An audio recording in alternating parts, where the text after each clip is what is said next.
नमस्कार।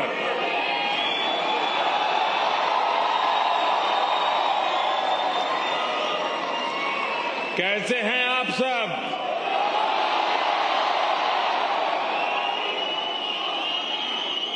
मुझे बताया गया कि आप में से कई लोग आज बहुत दूर दूर से लंबा सफर तय करके यहां आए हुए हैं।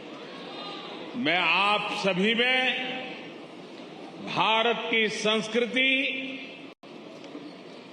एकता और बंधुत्व के भाव का दर्शन कर रहा हूं।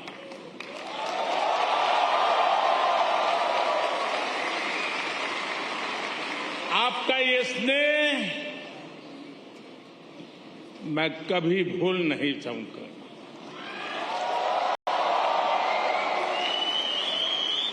आपके इस प्यार के लिए, इस उत्साह और उमंग के लिए मुझे पूरा विश्वास है जो लोग हिंदुस्तान में इन खबरों को देखते होंगे उनका भी सीना गर्व से भर गया होगा।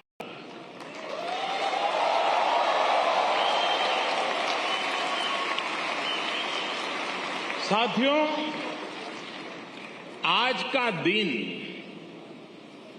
एक और वजह से भी जाना जाता है।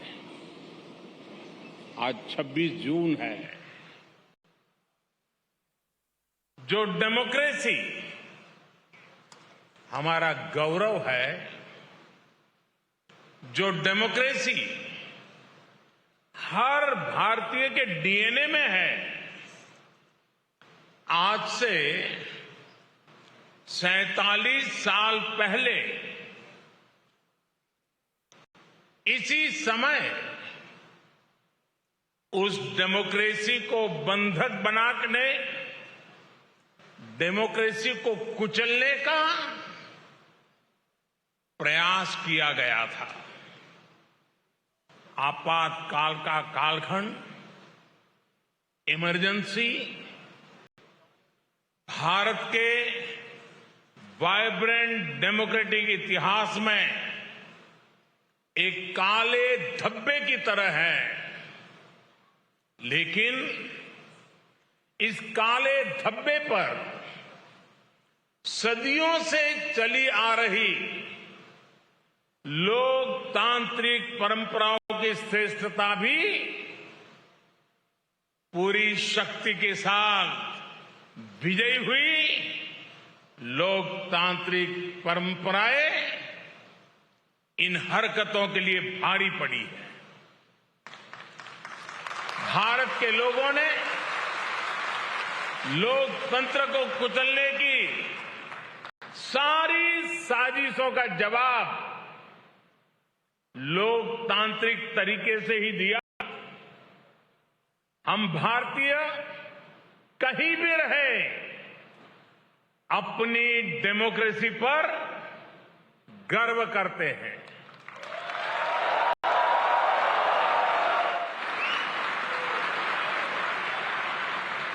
और हिंदुस्तानी गर्व से कह सकता है कि भारत मदर ऑफ डेमोक्रेसी है।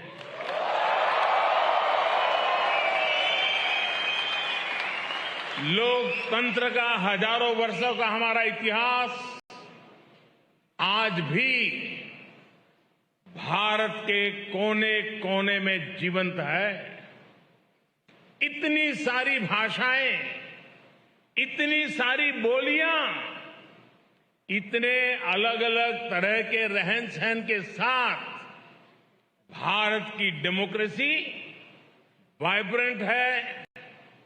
हर नागरिक का विश्वास है, उसकी आशा है और प्रत्येक नागरिक के जीवन को सशक्त कर रही है। भारत ने दिखाया है कि इतने विशाल और इतनी विविधता भरे देश में डेमोक्रेसी कितने बेहतर तरीके से डिलीवर कर रही है। जिस तरह करोड़ों भारतीयों ने मिलकर बड़े बड़े लक्ष्य हासिल किए हैं, वो अभूतपूर्व है। आज भारत का हर गांव ओपन डेफिकेशन फ्री है।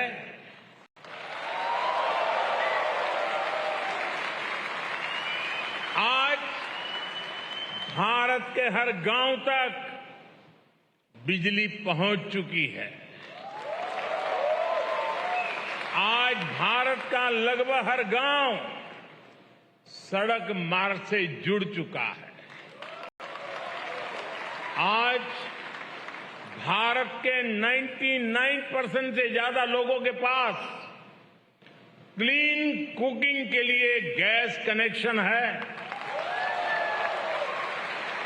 आज भारत का हर परिवार बैंकिंग व्यवस्था से जुड़ा हुआ है। आज भारत के हर गरीब को 5 लाख रुपए मुफ्त इलाज की सुविधा उपलब्ध है। कोरोना के इस समय में भारत पिछले 2 साल से 80 करोड़ गरीबों को मुफ्त अनाज सुनिश्चित कर रहा है। इतना ही नहीं, आज भारत में औसतन हर 10 दिन में, आज स्टार्टअप की दुनिया है ना, हर 10 दिन में एक यूनिकॉर्न बन रहा है। आज भारत में हर महीने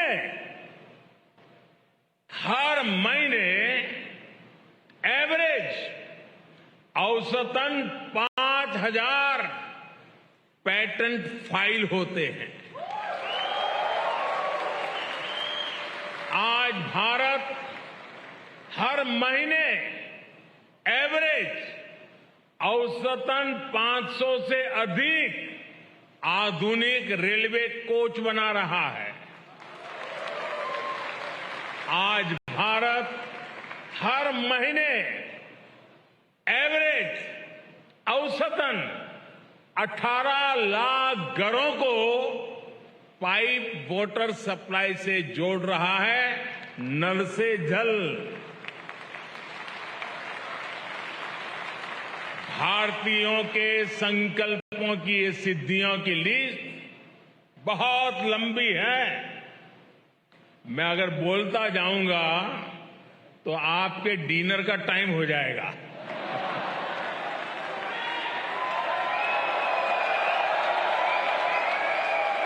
साथियों, कोई देश जब समय पर सही फैसले लेकर सही नीयत से सभी का साथ लेकर चलता है तो उसका तेजी से विकास होना निश्चित है। आप सभी इस बात से परिचित हैं कि पिछली शताब्दी में तीसरी औद्योगिक क्रांति का जर्मनी और अन्य देशों ने कितना लाभ उठाया। भारत उस समय गुलाम था और इसलिए वो इस दौड़ में बहुत पीछे रह गया। लेकिन आज 21वीं सदी का भारत चौथी औद्योगिक क्रांति में इंडस्ट्री 4.0 में पीछे रहने वालों में नहीं, बल्कि इस औद्योगिक क्रांति का नेतृत्व करने वालों में से एक है। इंफॉर्मेशन टेक्नोलॉजी में, डिजिटल टेक्नोलॉजी में भारत अपना परचम लहरा रहा है। दुनिया में हो रहे real time real time digital payments में से 40% ट्रांजैक्शन भारत में हो रहे हैं।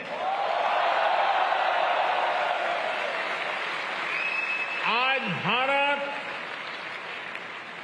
डेटा कंजम्पशन में नए रिकॉर्ड बना रहा है। भारत उन देशों में है जहां डेटा सबसे सस्ता है।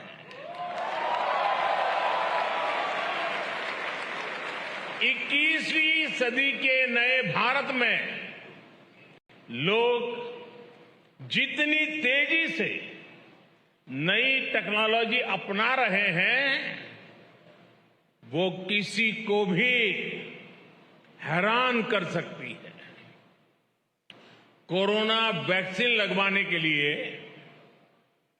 वैक्सीनेशन सर्टिफिकेट पाने के लिए बनाए गए कोविन पोर्टल पर करीब 110 करोड़ रजिस्ट्रेशन हुए हैं।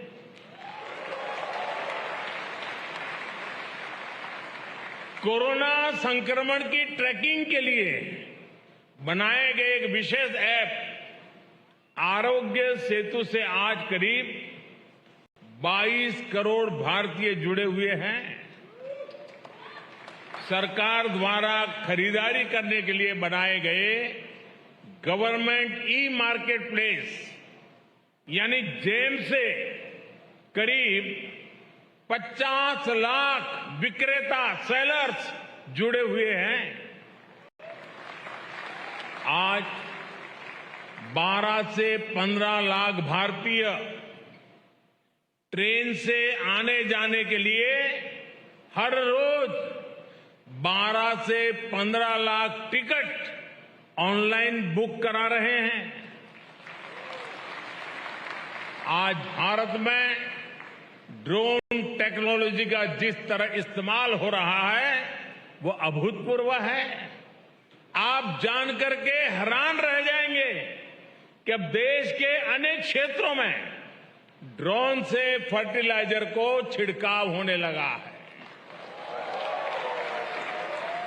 भारत में सरकार ने एक योजना शुरू की है, स्वामित्व योजना।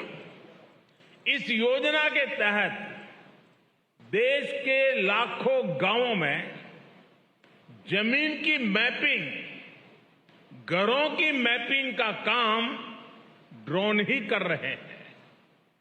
इस अभियान के द्वारा करोड़ों नागरिकों को प्रॉपर्टी सर्टिफिकेट दिए जा रहे हैं। प्राकृतिक आपदाओं के समय, राहत और बचाव के समय भी ड्रोन टेक्नोलॉजी का इस्तेमाल भारत में लगातार बढ़ रहा है। साथियों, आज का भारत होता है, चलता है, ऐसे ही चलेगा।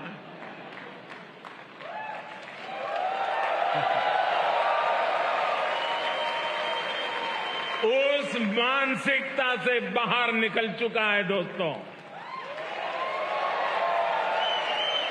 आज का भारत की पहचान है, करना ही है और समय पर करना है। इस संकल्प के साथ हिंदुस्तान चल रहा है। भारत अब तत्पर है, तैयार है, अधीर है। भारत अधीर है प्रगति के लिए, विकास के लिए। भारत अधीर है अपने सपनों के लिए। अपने सपनों को संकल्प के लेकर के सिद्धि तक पहुंचाने के लिए अधीर है। भारत आज अपने सामर्थ्य में भरोसा करता है, अपने आप में भरोसा करता है। इसलिए आज हम पुराने रिकॉर्ड तोड़ रहे हैं और नए लक्ष्य हासिल कर रहे हैं। आप किसी भी क्षेत्र में देखिए, मैं एक उदाहरण देता हूं आपको। भारत ने 2016 में तय किया था कि 2030 तक हमारी कुल बिजली उत्पादन क्षमता का 40% नॉन फोसिल फ्यूल से होगा। अभी 2030 से हम 8 साल दूर हैं, लेकिन भारत ये लक्ष्य हासिल कर चुका है। हमने पेट्रोल में 10% एथेनॉल ब्लेंडिंग का टारगेट रखा था। ये लक्ष्य भी देश ने डेडलाइन से 5 महीने पहले ही हासिल कर लिया। भारत में कोविड वैक्सीनेशन के स्पीड और स्केल से भी आप भली भांति परिचित हैं। आज भारत में 90% एडल्ट्स को वैक्सीन की दोनों डोज लग चुकी है। 95% एडल्ट्स ऐसे हैं जो कम से कम 1 डोज ले चुके हैं। ये वही भारत है जिसके बारे में कुछ लोग कह रहे थे कि 1.25 अरब आबादी को वैक्सीन लगाने में 10-15 साल लग जाएंगे।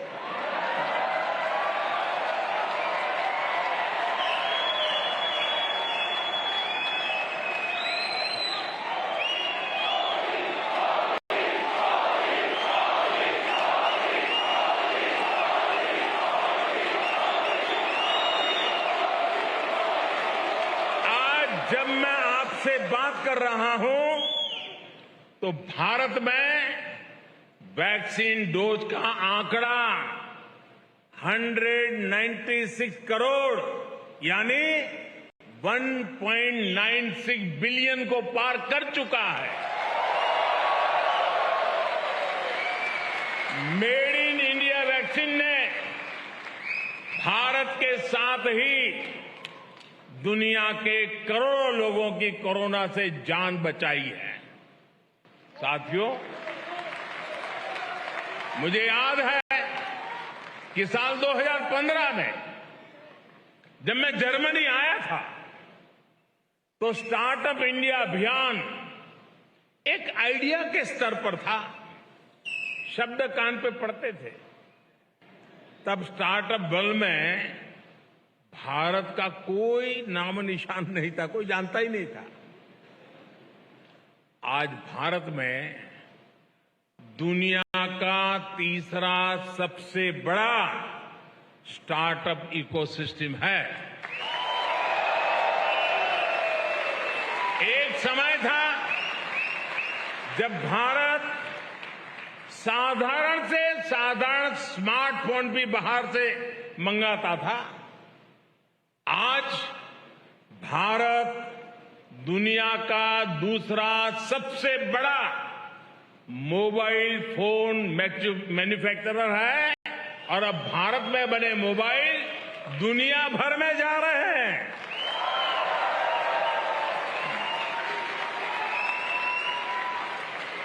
सात 8 साल पहले जब मैं आप जैसे साथियों से चर्चा करता था तो हमारी बायोटेक इकोनॉमी $10 बिलियन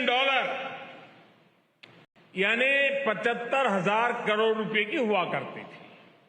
आज ये 8 गुना अधिक बढ़कर $80 बिलियन यानी 6 लाख करोड़ रुपए को पार कर चुकी है। साथियों,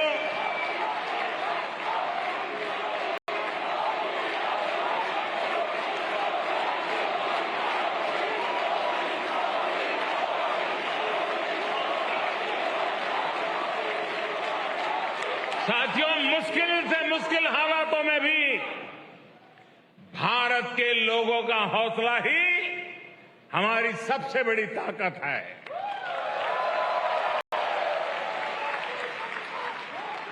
साथियों, पिछले साल हमने अब तक का हाईएस्ट एक्सपोर्ट किया है। ये इस बात का सबूत है कि एक और हमारे मैन्युफैक्चरर्स नए अवसरों के लिए तैयार हो चुके हैं, वहीं दुनिया भी हमें उम्मीद और विश्वास से देख रही है।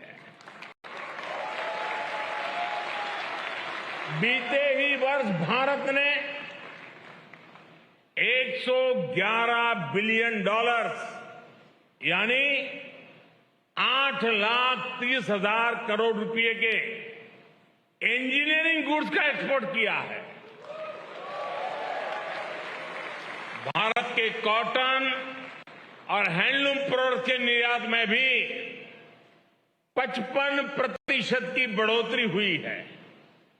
भारत में मैन्युफैक्चरिंग को बढ़ाने के लिए सरकार ने करीब 2 लाख करोड़ रुपए की production link incentive PLI scheme भी शुरू की है।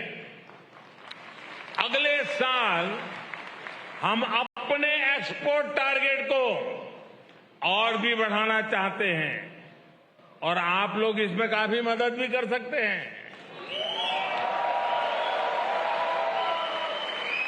इसी तरह हमारा FDI इनफ्लो, विदेशी निवेश भी साल दर साल नए रिकॉर्ड बना रहा है। साथियों, जब किसी देश के नागरिक सबका प्रयास की भावना के साथ, जन भागीदारी की भावना के साथ राष्ट्रीय संकल्पों को सिद्ध करने में जुट जाते हैं, तो उन्हें दुनिया की बड़ी बड़ी शक्तियों का भी साथ मिलने लग जाता है।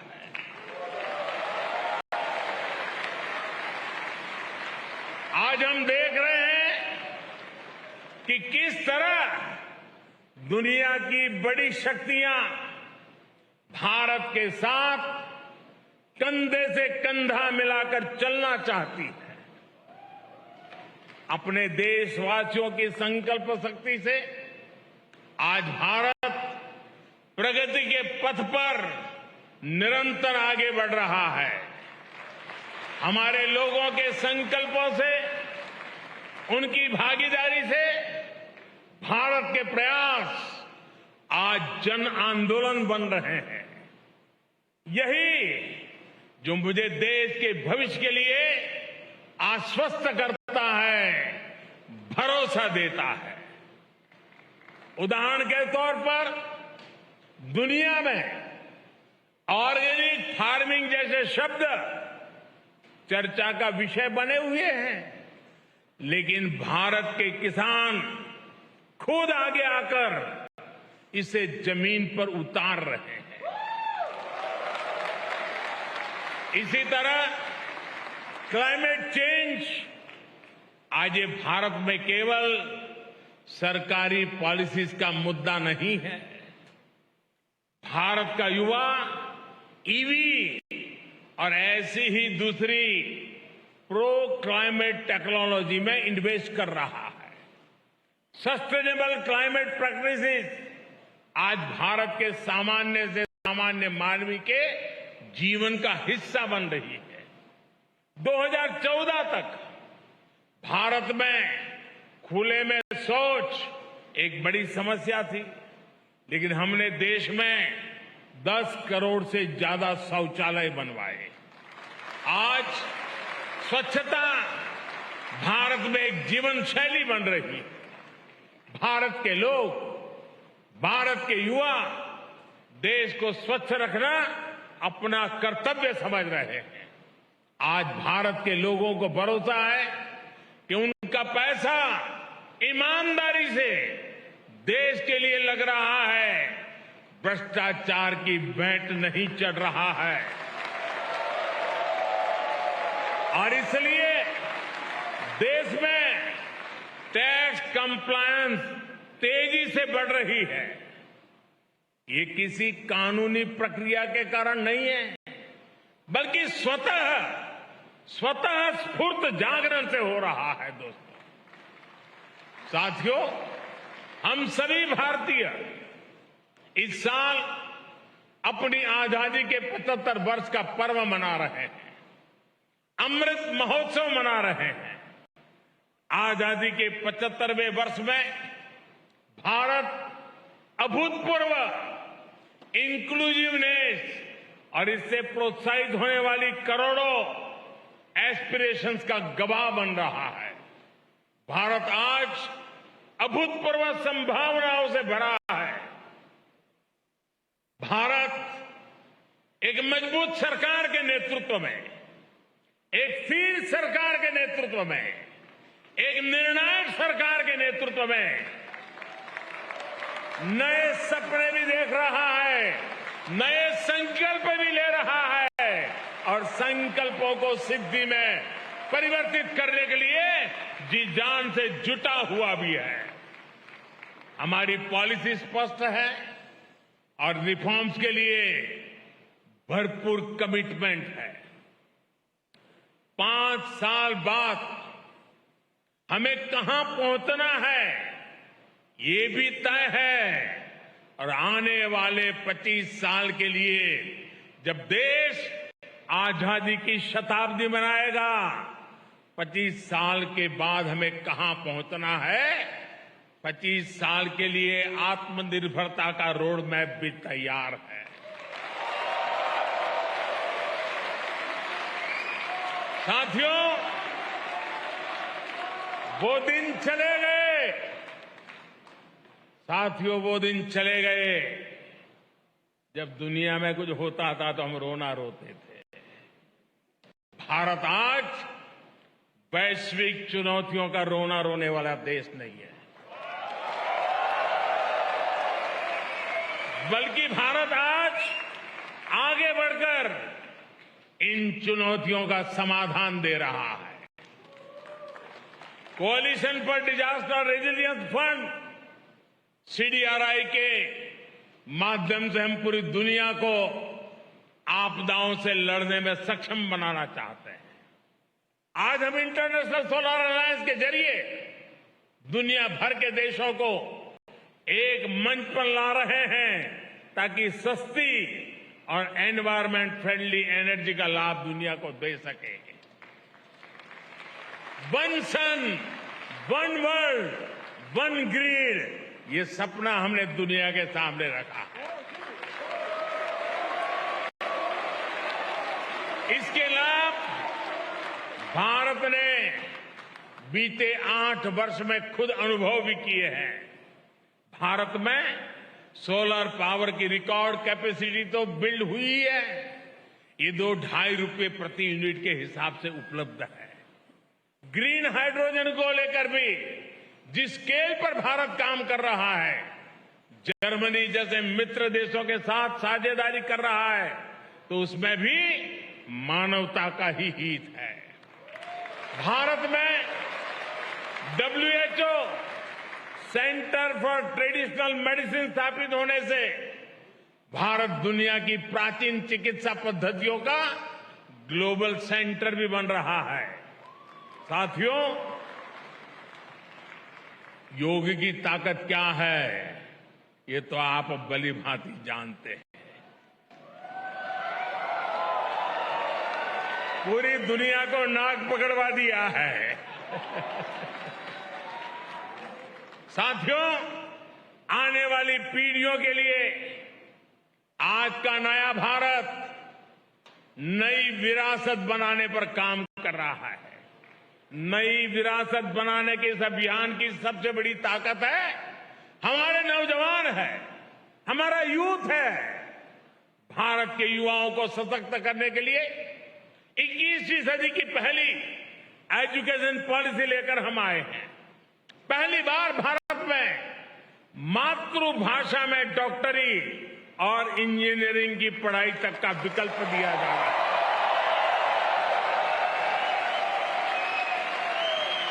जर्मनी में रहने वाले आप सब लोग तो जानते हैं कि मातृभाषा में डॉक्टरी इंजीनियरिंग पढ़ने का कितना लाभ होता है। अब यही लाभ भारत के युवाओं को भी मिलेगा। नई एजुकेशन पॉलिसी में हायर एजुकेशन और रिसर्च के लिए ग्लोबल पार्टनरशिप पर भी बहुत अधिक फोकस है। इसका जिक्र आज मैं इसलिए भी कर रहा हूं क्योंकि इसमें जर्मनी के संस्थानों के लिए भी बहुत सारे अवसर बन रहे हैं। साथियों, बीते दशकों में आपने मेहनत से, अपने काम से भारत की सशक्त छवि यहां बनाई है। आजादी के अमृतकाल में यानी आने वाले 25 साल में आपसे अपेक्षाएं और बढ़ गई है। आप इंडिया की सक्सेस स्टोरी भी है और भारत की सफलताओं के ब्रांड एम्बेसडर भी है। और इसलिए मैं आप सब साथियों को, विश्व भर में फैले हुए मेरे भारतीय भाइयों बहनों को हमेशा कहता हूं कि आप राष्ट्रदूत हैं। सरकारी व्यवस्था में 1-2 राजदूत होते हैं, मेरे तो करोड़ों राष्ट्रदूत हैं जो मेरे देश को आगे बढ़ाएं।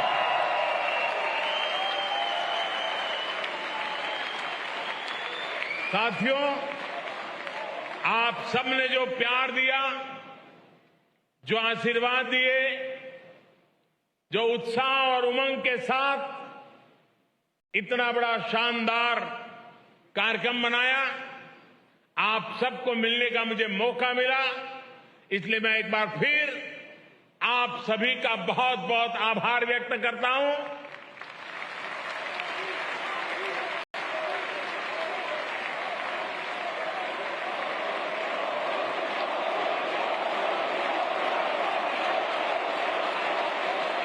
आप सब स्वस्थ रहिए, खुशखुशाल रहिए।